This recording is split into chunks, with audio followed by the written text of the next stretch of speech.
All right, let's dive into a topic you probably think you already know all about, empathy. But we're going to look at it through a totally different lens. Not as some kind of soft skill, but as maybe one of the most powerful strategic advantages you can possibly build. And let's be real, this is how most of the world works, right?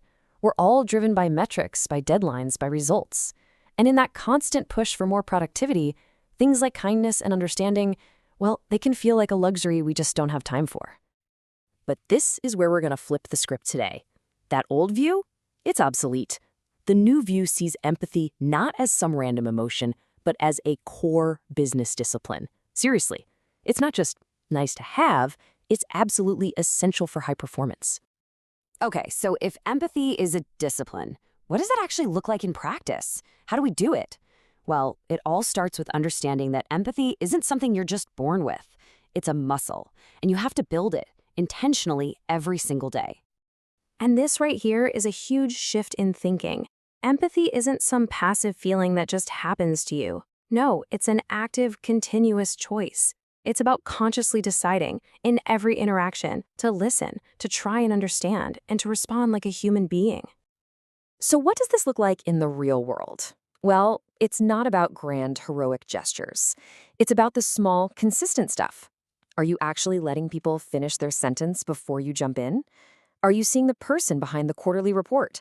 These little habits are what build a real foundation of trust. Okay, so we know what it looks like, but why bother? Why should you invest your time and energy into this? What's the actual return on investment? Let's talk about the real-world results.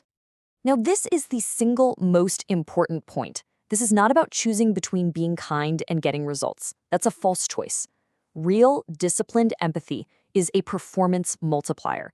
It's the secret sauce that keeps teams performing at a high level over the long haul.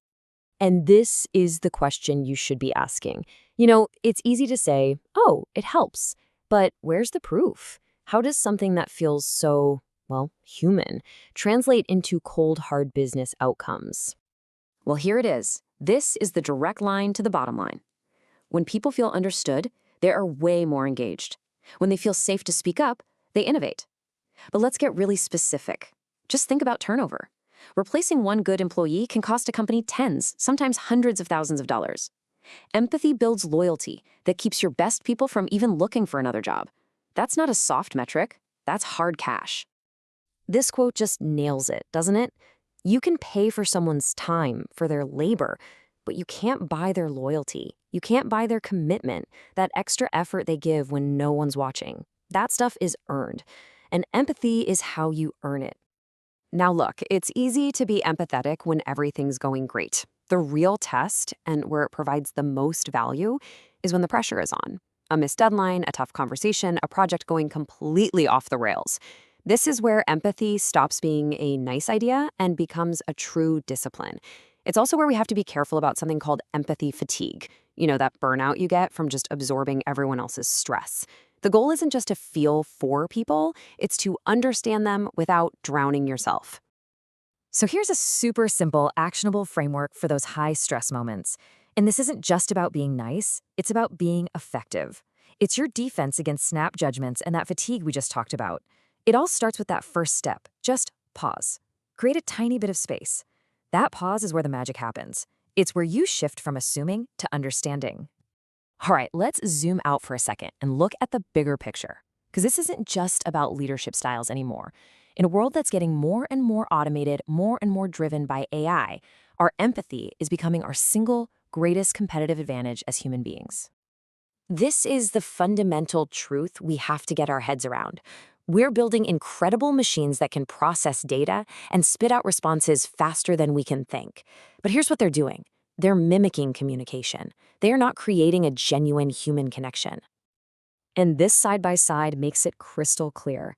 An AI can handle the what and the how, but human empathy, that masters the why. As more and more tasks get automated, our ability to relate, to care, and to create real connection is what becomes priceless. I mean, think about that prediction for a second. Raw intelligence, that can be augmented by AI or maybe even replaced. But the ability to truly understand another person, to make them feel seen, to make them feel valued, that is the future of leadership. Full stop. So let's bring it all home with a few key takeaways. First, if you remember nothing else from this, remember this one thing. Empathy is a discipline, not a personality trait. It's something you do, not just something you are. Second, you've got to shift your whole mindset from management to understanding. See, managing people focuses on their output. Understanding them unlocks their potential. One gets you compliance, the other earns you real commitment. And finally, make no mistake, this is not some passing trend.